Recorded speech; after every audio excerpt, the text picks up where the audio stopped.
Bueno, México a través de 5 siglos, parte 10.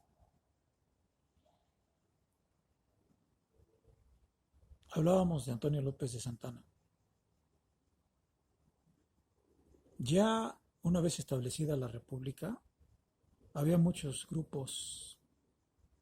Era un país dividido, un país muy grande, con un territorio del norte poco poblado y muchos grupos que no se entendían como una unidad. De tal forma que el único personaje que se suponía que podía unir a todos los grupos era Antonio López de Santana. Y podemos hablar de los grupos del norte, por ejemplo, que les llamaban los polcos, que tenían una idiosincrasia diferente a los del sur. Por ejemplo, eran bastante diferentes a los del centro de la República, donde estaba desde hacía mucho tiempo la capital de la Nueva España y después la capital de la República Mexicana. Los, del, los demás al sur, al sureste, pues eran dueños de plantaciones de nequén, que eran también diferentes. Pues Antonio López de Santana se suponía que era el personaje que iba a unir a todos los grupos y era el que podía lograr juntar los contingentes necesarios para repelir una invasión de los Estados Unidos. Yo he hecho otros videos y en uno de ellos hablé de la batalla de Cerro Gordo. El contingente de los Estados Unidos, comandado por el coronel Winfield Scott, entró a México por el puerto de Veracruz, haciendo una de las defensas heroicas, pues la naval de Veracruz, ¿verdad? Y del puerto de Veracruz, el contingente norteamericano avanzó en línea recta hacia Puebla, donde en una barranca, en Cerro Gordo, había quedado el ejército cubierto por todos los flancos por contingentes de la República Mexicana, por todos los flancos. Era el momento en el que el ejército norteamericano no tenía salida. Pues hubo dos flancos del ejército mexicano donde no se disparó un solo tiro no se disparó. Así que con esa evidencia sabemos que había facilidades para que el ejército norteamericano pudiera llegar hasta la Ciudad de México. Salieron de la batalla de Cerro Gordo. ¿Por dónde? Por donde no se dispararon ningún tiro en contra de ese ejército. Y bien,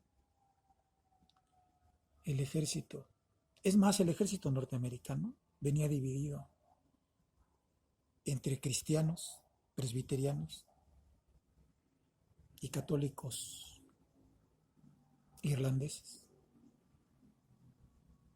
El batallón de San Patricio desertó del ejército norteamericano y peleó por México, en un engaño de Antonio López de Santana, que le prometió a ese contingente que iba a tener concesiones, ciudadanía, cuando él era el primero que ya había pactado con los Estados Unidos.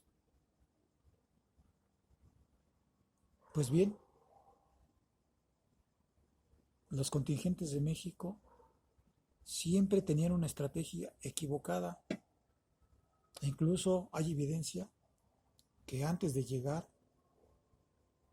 a Molino del Rey, antes de llegar a la batalla del exconvento de Churubusco, en la madrugada, llegó un mensajero a la tienda de campaña de Antonio López de Santana y le pasó el mensaje donde se había detectado al ejército norteamericano venir caminando sigilosamente por San Jerónimo, a lo cual Antonio López de Santana